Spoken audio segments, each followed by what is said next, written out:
Yeah, that's good. Maybe zoom into here so that the screen really nice. Good morning, everyone. It is time to get started. It's going to be a very, very exciting day. My name is Heidi Mayon. I'm an attorney here at Pillsbury & Equip, and I focus on corporate formations, startup transactions, and a variety of other corporate-related matters. And I'm so happy to be here today to welcome all of you and Pillsbury in this sponsorship. This is going to be a truly amazing day, and I can't say enough about how important these types of conferences are to myself and the folks here at Pillsbury. So we look forward to hosting you today, and should you need anything, please feel free to let us know. And with that, I will keep it short. Nobody wants to hear their lawyer speak for very long. And I'm going to introduce Sona Chaudhry. She is the mastermind and leader and president of this event today. She's truly an amazing woman, and I'm so honored to be part of her day. And thank you guys. Have a great day ahead. So with that.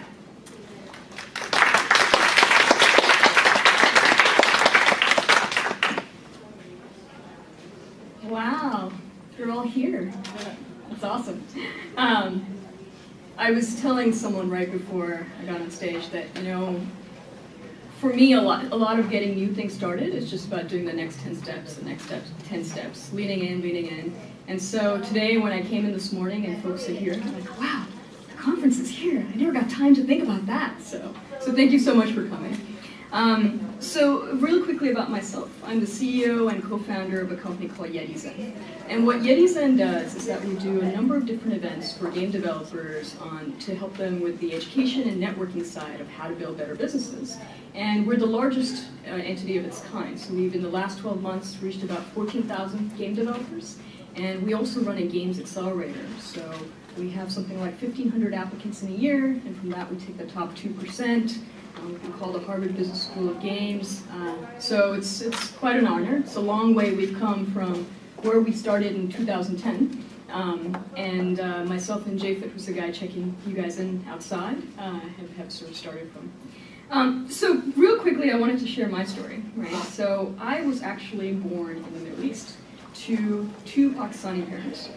And to give you a sense of the status of women, the country I was born in, Kuwait, didn't have the right to vote for women until 2005, which is the year I graduated from college, right? Pakistan, enough said, you've all seen a lot of it in the news. A lot of that is for women who are from poorer socioeconomic classes, but to the extent that it does show up for like my kind of classes, there's a basic respect for women that's just not there that we sort of expect in the West a lot, right? But part of, just being here in the US, being in Silicon Valley and having the opportunities we all have here, and I look at myself and I'm like, wow, I did pretty good, There's no legislated sexism. There's a lot of things that are not problems for women here, right? And so I'm very, very thankful to be here. But that being said, I'm sure a lot of you would agree there's still many obstacles out there, right? And one of the reasons why I wanted to do this conference was I felt that while there are obstacles, some of the conversation around that obstacles needs to change a bit, right? For any of you who saw the Indiegogo campaign, you've heard this analogy before, but you're at one point and you're trying to get another one in business and life, and there's lots of big fracking boulders on the way there, right? What do you do with them? You could scale them, you could take a stick of dynamite and try and blow them up, you could squeeze past them. Whatever you do, all of those are strategies. You may not know what the best strategy is, given your resources, your experiences, and just your situation at any given time, but there are strategies out there, right? And even sort of pushing past it and like blowing them up, that can happen if you have the right type of leverage, right? How do you build that? So to me, the heroes are the ones who basically look at those obstacles and say, okay, what strategy should I use? And actually keep trying, keep failing forward. And I think among the great women we have here at this conference, there's a lot of them that have used different types of strategies and learned something in the process. And we don't talk about those stories enough, right? There's not enough women in tech, not enough women in games, and while that's true, those are statistics, some of them may be daunting, let's celebrate what actually has worked, and let's learn from it. right? A woman I really respect, called Regina Thomas Tower, says that men grow by being challenged, while women grow by being celebrated. So I would like for you, for all of us here today, as every woman comes up to speak and share her story, let's celebrate them. And by celebrating them, none of us are going to be actually be smaller, or it's not going to illuminate our failures, and it shouldn't make you think, wow, I haven't gotten to where they have. In fact, if you are celebrating them, you're recognizing within them the seeds of something that you actually are now going to also bring to fruition in your life. So please join me in celebrating every single woman that comes onto stage. In fact, be as loud as you can, give them a loud standing ovation, everything. Let's make them feel great because they're awesome. They are the superheroes of our times today. So with that, let me introduce our MC for the Passion track, Lee Wasson. Where are you? There I am. There you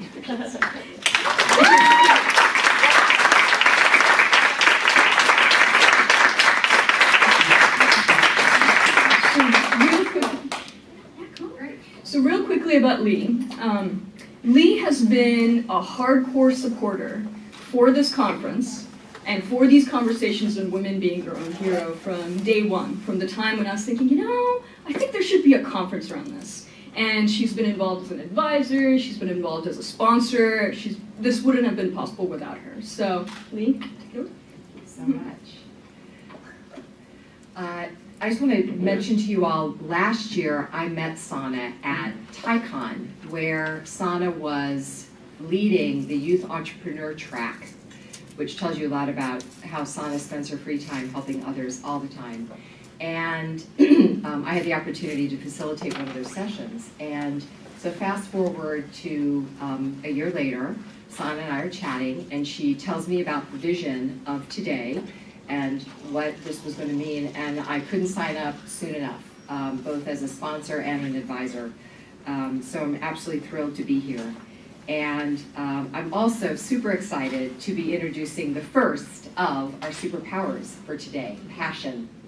And let me share, just personally reflecting for a moment, I can wholeheartedly say that passion defines my activities in business and in play. And in 2013, my business plan focused on 3 Ps. It was purpose, partnerships, and passion. And there isn't a day that goes by that I'm not refining my focus on each of those items. Passion informs every decision I make, and I really work to make my passion intentional. I work carefully to weave my passions into all my activities at work, at home, at play, and definitely even in the kitchen. Passion helps me be optimistic, and I am a firm believer, and this isn't my quote, but optimism is a force multiplier. And passion helps me show others who I am. It lets me be my authentic self, and it helps me connect my words to my actions and my deeds. And I am sure each of you have similar stories to share about passion. It makes you persistent, tenacious. And I look forward to, through the course of today's session, hearing what some of those are from all of you. This morning, we will hear from 5 amazing women who have tapped into their passions to accomplish and contribute in extraordinary ways.